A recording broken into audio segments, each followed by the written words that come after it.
कामचोर गधा और सुदागर। एक गांव में एक नमक का सुदागर रहता था। उसके पास एक गधा था। सुदागर रोज अपने गोदाम से नमक ले जाने के लिए गधे का इस्तेमाल करता था। वो नमक को बोरी में भरकर गधे की पीठ पर लाद देता था और इसके साथ साथ चलता हुआ दुकान तक आता था। सुदागर का गधा बहुत आलसी था। काम से बचने के लिए वो नए नए तरीके सोचता रहता था। गोदाम से दुकान के रास्ते में एक नदी पड़ती थी जिस पर एक छोटा सा पुल था।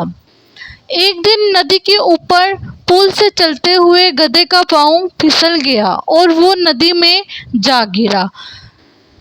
नदी के पानी से नमक की बोरी भीग गई। जब तक सुदागर ने नदी से गधे को निकाला तब तक बोरी में नमक पानी में घुल चुका था।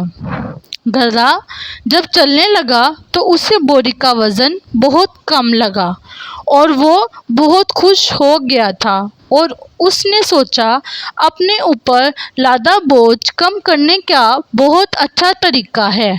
अगले दिन वो जानबूझकर नदी में गिर गया।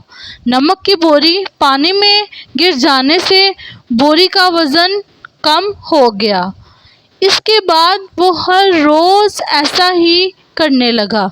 रोज रोज गधे की ये हरकत देखकर सुदागर इसकी चालाकी समझ गया। इसने गधे को सबक सिखाने का फैसला कर लिया और अगले दिन नमक की बोरी में नमक की जगह रुई भर दी।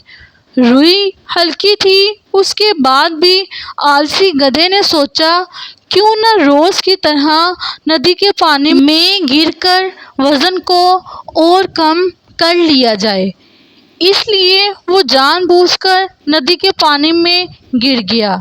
लेकिन इस बार बोरी में नमक नहीं रुई थी। रुई पानी में भीगकर रुई का वजन कई गुना बढ़ गया। गधा जब उठकर चलने लगा तो इतने भारी वजन से इसका बुरा हाल हो गया। उसके बाद उसने कभी आलस करने का अहद कर लिया। प्यारे बच्चों, इस कहानी से ये सबक मिलता है कि हमें हर काम दिल लगन और ईमानदारी से करना चाहिए, ना कि आलसीपन करना चाहिए।